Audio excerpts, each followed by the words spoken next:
For individual projects seeking to appeal to CDEs for a portion of their allocation in order to close financing gaps, it's important to know what CDEs are looking for in a project. First and foremost, the project must be consistent with the CDE's mission.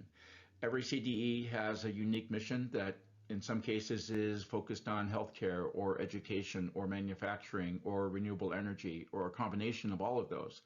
And also that the project is within its geographic service area, and that is dictated for each CDE by its accountable members on its advisory or governing board. And then, as mentioned earlier, projects located in a severely distressed census tract have a better chance of receiving credits, as about 75% of the credits are reserved for these more severely distressed areas that have a 30% poverty rate instead of the minimum 20%, or 60% or less of median family income instead of the minimum 80%.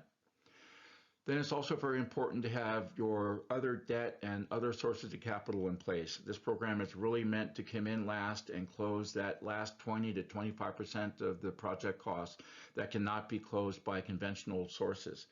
And that but-for is very important. It won't be a surprise to find out that the competition among projects for these credits is extremely high. And the CDEs are under time pressure to deploy their credits so that they can apply for more in ensuing rounds. So you cannot have a serious discussion with a CDE until you are really ready to go and you have your permits. The perfect project is one where a building permit is ready to be pulled and you have commitments for all of the other financing that is required except for 20% that can be closed by the new markets tax credits. And the credits can then come in and close that gap, function as originally designed, and allow the project to proceed with not only an investment occurring in the low-income community, but the ensuing goods and services that occur because of the project. And in addition to the debt investors, you want to have your new markets tax credit equity investor in place with an executed term sheet as part of the request package for the CDE.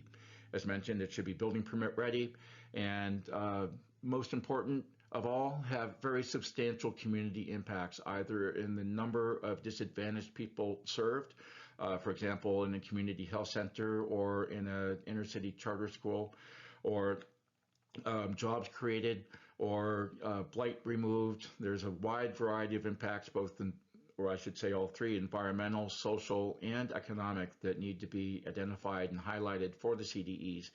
We as CDEs are looking for projects that will be cornerstones for revitalization of communities to the point where it's an initial investment that causes other investment to occur. For example, once a high-quality charter school goes in, very often people will renovate dilapidated housing to move in and to be near the low-income or the charter school, and then businesses will move in after that to help serve the growing community. So that's the kind of impact that we're looking for.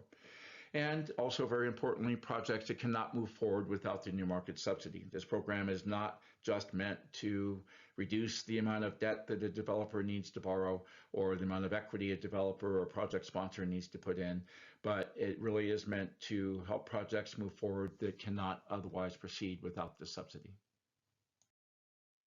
Thank you for listening. The CBO team is ready, willing, and able to help with your project. We would love to learn more about it.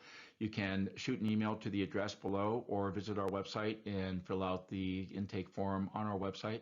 Our website also has a lot more information about the New Markets program and FAQs and project examples that we have funded in the past. So we hope to hear from you in the future.